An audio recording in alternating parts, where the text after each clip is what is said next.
Now, to you people that said, were you really in the Miss America pageant? I was. It was about 40 years ago. When I won that title, my mother called me over and she said, we know you're going to grow this year. Hopefully, not physically, not anymore, please. But you're going to mature. But we don't want this thing to mess you up. I've seen it go to people's heads and just ruin them. I said, Mama, you don't have to worry about it. I'm going to be the same Jeannie a year from now that I am right here today. But she forgot to talk to my daddy. And whereas I became Jeannie Swanner, Miss North Carolina, he became Jim Swanner,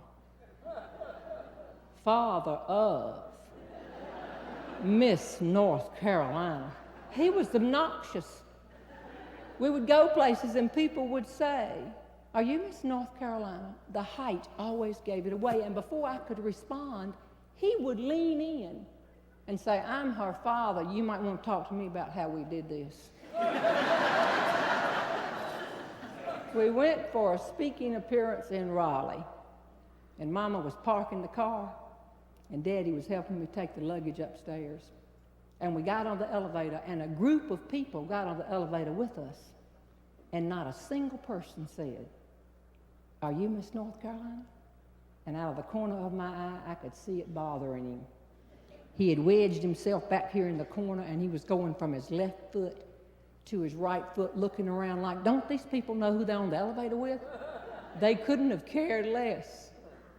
We got to the 6th floor, and my own father, as though he had never laid eyes on me before in his life, turned to me in front of all those people and said, say, aren't you Miss North Carolina? Well, immediately what he wanted to happen, happened. They started saying, oh, you're the basketball player, the tall one, we know who you are. And I smiled, and I answered them through my teeth. But the whole time I was thinking, all right, Daddy, we're going to get up here to the 14th floor and get off carrying identical luggage. And they're going to say, there go two nuts from Graham, North Carolina. But he had the ability to make a little humor as long as it didn't hurt anybody else. We got toward the 12th floor, and in another loud voice, he announced, this is where I get off. Reached through and punched one of the buttons. Those elevator doors opened. He picked up one, just one of the suitcases, and went off that elevator and up the hall. But before he left, in front of all those people as those doors were closing, he looked me from head to toe. He said, I'll tell you one thing, honey. I bet you've got a good-looking daddy.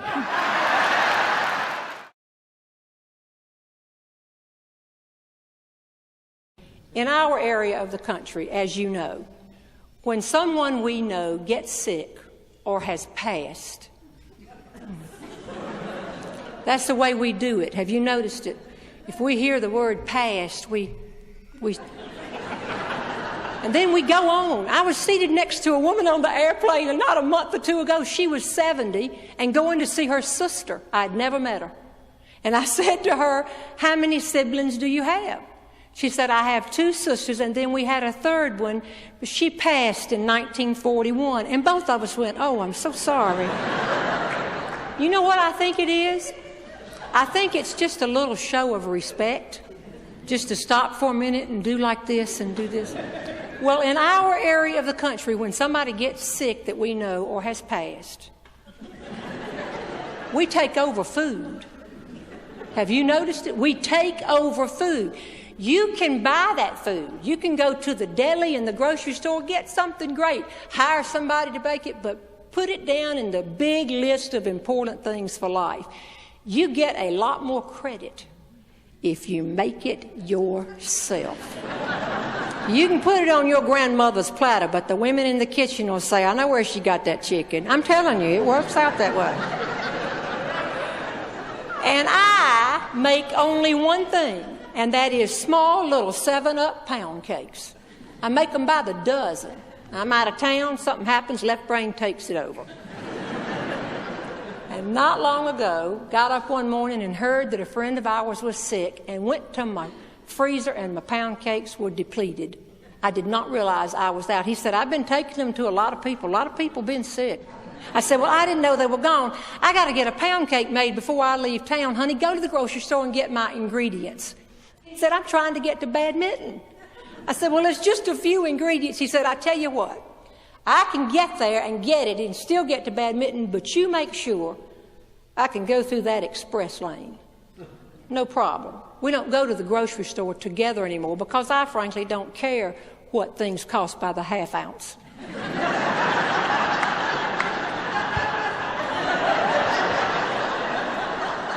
So I made up the list and he left. Well, y'all, I waited.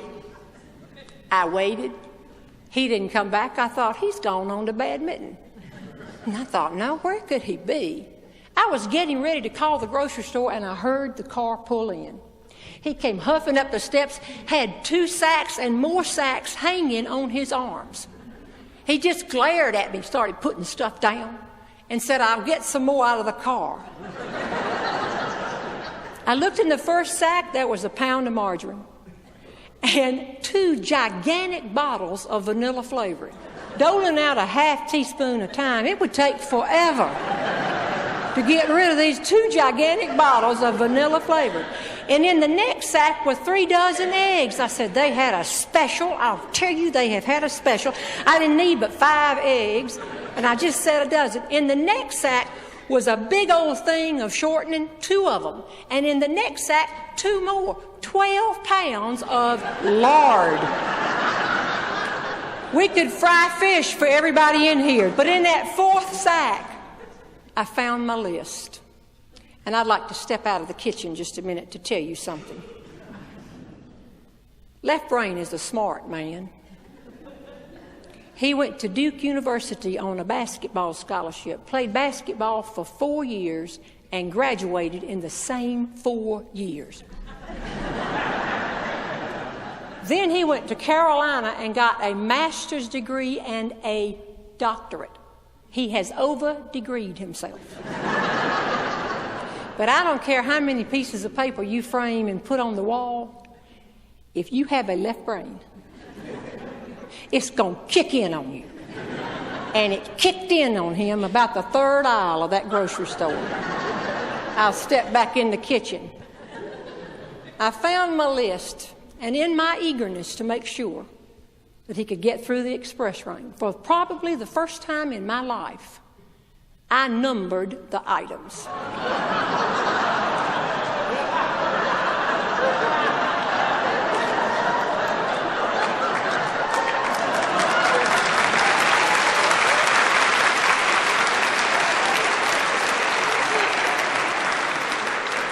Number 1, a pound of butter, no problem. Number 2, large bottle of vanilla flavoring. I had 2 of them. Number 3, a dozen eggs. This man has a doctorate degree.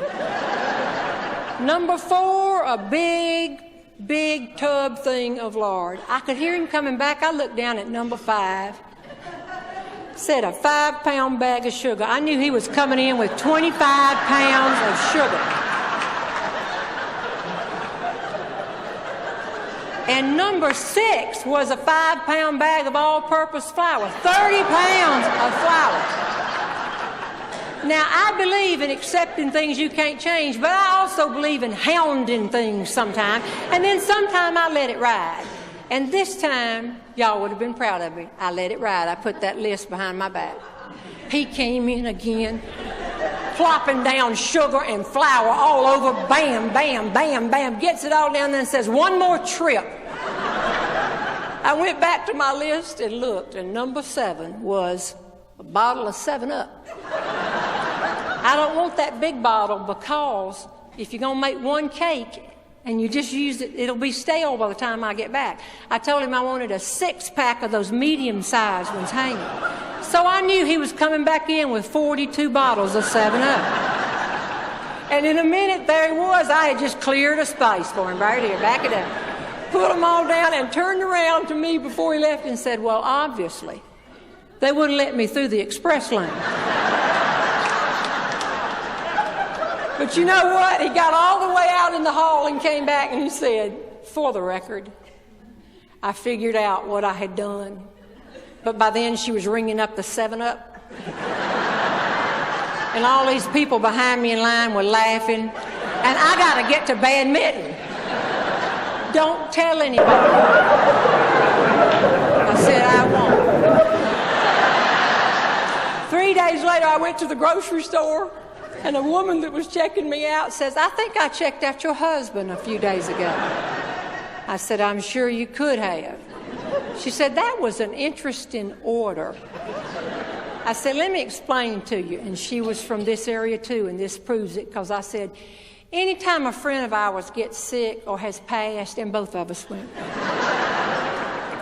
said, I make pound cakes and we take it over. This woman said to me, is there an epidemic?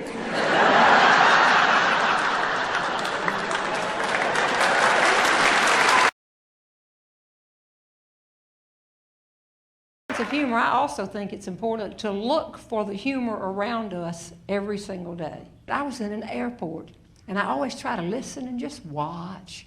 And I became aware of a heated argument behind me 3 or 4 rows back.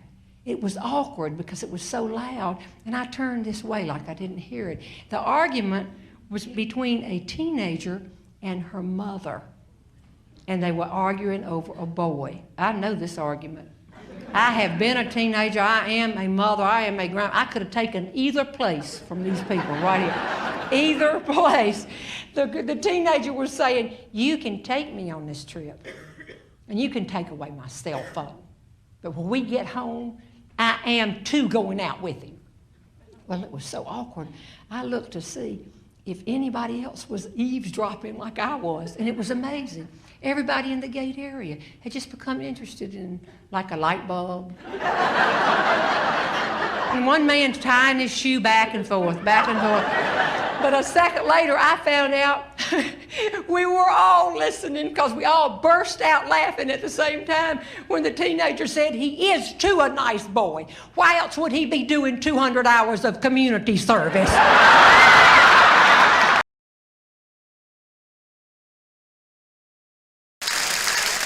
I've told you 4 stories in which some people could say she sure pokes fun at her husband. Well, he's left-brained. You can't help it. It's just one of those things. But being left-brained doesn't mean that you're not a smart individual. And it does not mean that you're not creative. This will illustrate that. When our son, Beaver, sitting right here on the end, was turning 16, he started, like, y'all know this story, I got to have a car. I need a car. Everybody's got a car. I want a car. We need it right now. Today they say, I want a truck. Everybody's got a truck. But then it was a car. And I remember saying to him, you know what you ought to do? You're a junior in high school. You ought to start toward a car by bringing your grades up, studying a little bit harder. He said, if I had a car, I could get home faster in the afternoon, get right on that work. We said, we're not buying you a car. And as fate would have it, Left Brain's daddy, Mr. Robertson, passed. And he had a clunker of a car. I mean, it was big and it was heavy. It had a radio, all the essential things, but it was real old and he wouldn't have sold it for anything. The only person in our family who had a driver's license but did not have an automobile was Beaver. He got the car. When he got out of school, he wasn't interested in going to Elon. Had to get away from here, have to get away from here. So he went to school at Randolph-Macon up in Virginia. And I guess 6 weeks after you went there, we went up for Parents' Weekend. We got to the hotel. We called Beaver and we said, Beaver, we're out at the hotel. Bring some friends of yours. We'll take some to dinner if that's what you do. And he said, you know, I've got a great parking place right out here near my dorm. He said, why don't y'all pick us up at the entrance to college right there in the entrance? And I said, well, okay, that's fine. And we did and fed his friends. The next morning I called and said, we got a great buffet out here at this hotel. Come on out here and eat breakfast. He said, oh, it's the same situation. I'm parked right in this curve at my dorm. If somebody gets it here on Parents' Weekend, all these people here, I'll be parking blocks away and walking back. Could you come pick us up right at the entrance to the college? said, well, okay. Left Brain said, how did he get the best parking place in the state of Virginia? I said, I don't know. We did that 3 more times. We did it for the game that afternoon, we did it for dinner that night, and on Sunday morning. And then we left. It did not dawn on us that Beaver had lost the car. I don't mean he was playing poker and lost the car. He didn't know where the car was. Now, in hindsight, what he said was that a bunch of them were driving out on a country road and something happened to the car and it stopped. This is a story and he's sticking to it. And they pushed the car off and said he'd come back the next day or sometime and get the car and get it fixed and get it back. Then when they went back, nobody could find the car. They rode all over the county roads looking for this car, for this automobile. But he didn't mention it. And when I thought about it, I said, you mean we have been feeding boys who all knew this all weekend, that he didn't know where the car was? What in the world? But at that time on Sunday, we just drove on home thinking we had had a wonderful weekend with our son. On Monday morning, the phone rang. It was the Virginia Highway Patrol. They had had an automobile listed under Left Brain's name for 17 days at a cost of so much a day. Now, I'm going to just step out of my story for a minute and just say something. It's very important. It had to be the Virginia Highway Patrol. Are there any people in here from Virginia? Yeah. See, the people in Virginia think they're better than the people in North Carolina. They always have, and they always will. And they found this clunker of a car on the side of the road and towed it off. In case you're worried, the fact they think they're better than we are, it doesn't bother the people from North Carolina, because we believe we're better than the people from South Carolina. It's the same thing. Are there South Carolinians here? Yes, sure. Well, y'all have got Georgia. Think about it. So they had this car. Now, I go all over the country telling people, keep a sense of humor, find the humor in stressful situations. But when Left Brain hung up the phone and told me they had had this car for 70 days, and I thought back about the weekend, I was ticked off. But Left Brain said, let me think about this. Don't. I'm going to call him right now. No, you're not. Let me think about it. And that's where that creative side of a Left Brain person kicked in. He came back later and he said, I know what we're going to do. I'll wait till he's out of class and I'm going to call him. That afternoon, and that was back when you had one phone on the hall. Y'all don't even know what we're talking about. You had one pay phone. You had to have coins. You don't even have coins anymore. You got that debit card. Slide that thing through. And one phone. And a student answered, and Left Brain said, may I speak to Beaver, please? And just like that, the student said, he just left. He had some books under his arm. He was on the way to the library. I think he's over there studying. Left Brain said, this is his father, put him on. And he said, yes, sir. Beaver came to the phone, and Left Brain said, I know we've told you we would never do this, but I guess I'm going to have to go back on my words. Just got a call from the car place. They have a brand new red Porsche that somebody ordered and now doesn't want. And they have lowered the price so much that I can't pass this up if you want it. Well, we heard Beaver. I could hear it. The phone was way over there. And I could hear him say, my dad's getting me a red Porsche. Y'all come on. And kids were all around the phone and everything. Left Brain even took the phone and heard. So all the boys cheering, carrying on, looking at it. He said, yes, sir. And then he said, I'm not sure you can get in it. You're 6'8". Now, then you were thin. But this is later now. But then they started saying, we can get him in it, we can get him in it, we can push him down it. And then Beaver said, when can I get the car? And Left Brain said, well, I could bring it up there tomorrow afternoon. And he said, that's great, tomorrow afternoon, that's fantastic. Left Brain said, well, clean your car up. And get it ready for the trade-in. But Beaver said, somebody wants my car? They said, yeah, somebody's got that same old model and they want your car to use as parts. As a matter of fact, that's the main thing in the deal. I'll be up there and get it tomorrow. There was a long pause. I'm talking about a long pause. Finally, Beaver said, well, I got a little problem with that. I'm not sure where that car is. And Left Brain said, well, I am. It's with the Virginia Highway Patrol. Now we had a longer pause. And then we had the understatement of the history of mankind.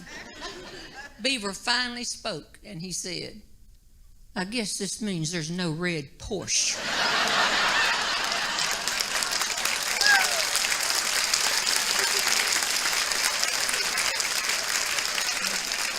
I decided to never mention it. I chose to let Left Brain handle it with Beaver.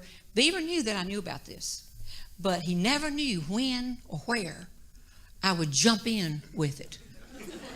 And then after a while, it just got off of our radar. Fast forward 29 years. 29 years. Our grandson, Ryder, named after a truck.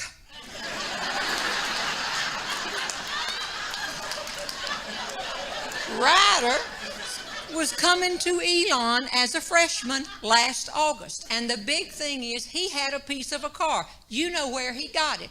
I had the good new powerful car. I passed my car down to here. Left Brain passes his car down to here. But he wanted to bring that clunker with him to Elon University. And apparently, down in Georgia, this was a very big discussion. Left Brain and I decided we would stay out of it. We were the grandparents. We're out of it. And then last August, Beaver called me, his mama, for some advice. He said, Mama, I don't know what to do. He said, Ryder wants to bring this car up to Elon, and he's a good kid. He's never given us any trouble. He hadn't had a wreck. He doesn't have a lot of tickets or anything like that. I'm just not sure at this age of his life he has the maturity to have a car at college.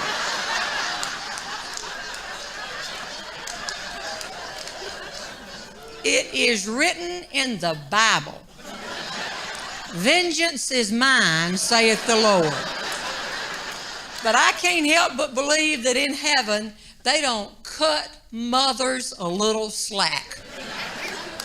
29 years had passed, and I said, I guess this means there's no red Porsche.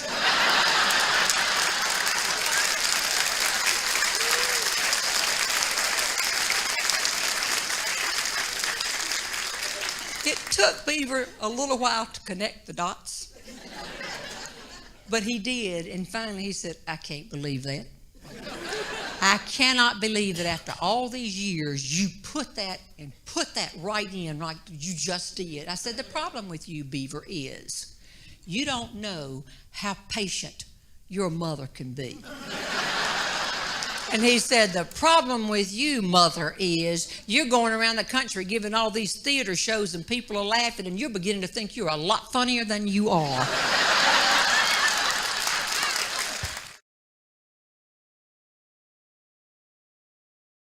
Do you know they don't have to learn cursive anymore? They don't have to learn how to write anymore. I heard this when my grandson was in the 3rd grade, and I couldn't believe it. I said, Dana, tell me this is not true. And she said, that's true, Jeannie. They don't need it anymore. Don't need cursive. Don't know how to write it. And so when she left the room, I said, come over here, Gray. Let me tell you something. 3rd grade, about 8 years old. I said, you can learn cursive even though they don't teach it in the school. You can learn it by yourself. And his look was, why would I learn it by myself if they're not teaching it in school? And it's something you need to do. Do you realize they can now graduate their formal education and know how to curse but not know cursive? So I said to him, it's important for you to learn cursive. And he said, I already know several bad words. You know, Daddy says bad words. I said, I don't want to hear any more about your daddy's language. I'm talking about writing. And he said, oh, you mean curly words?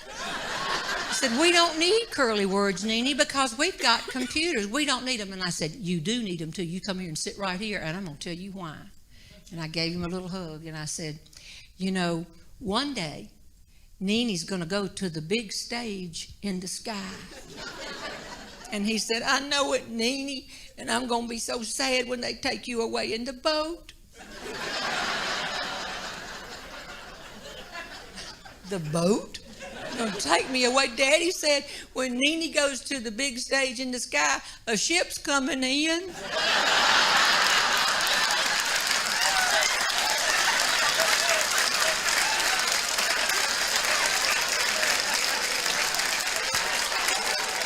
Oh, really? We'll get on that later, but what I'm telling you is that after the funeral, do you know what'll happen? And he said, somebody will bring a pound cake? And I said, yes, they will, but that's not what. You're going to get a call from a lady who's a lawyer. And you know what they are, because you see them on TV. And you'll be older then, and you'll have a piece of a car, and you'll drive it over to where she works, because she wants you to do that. And this is why you need Cursive. When you get there, she's going to give you an envelope with a piece of paper in it. It's all sealed up, and you'll open it, and you'll read it, but you can only hold it for 15 seconds. That's not very long, Gray. He said, no, it's not very long, Nene. I don't think so.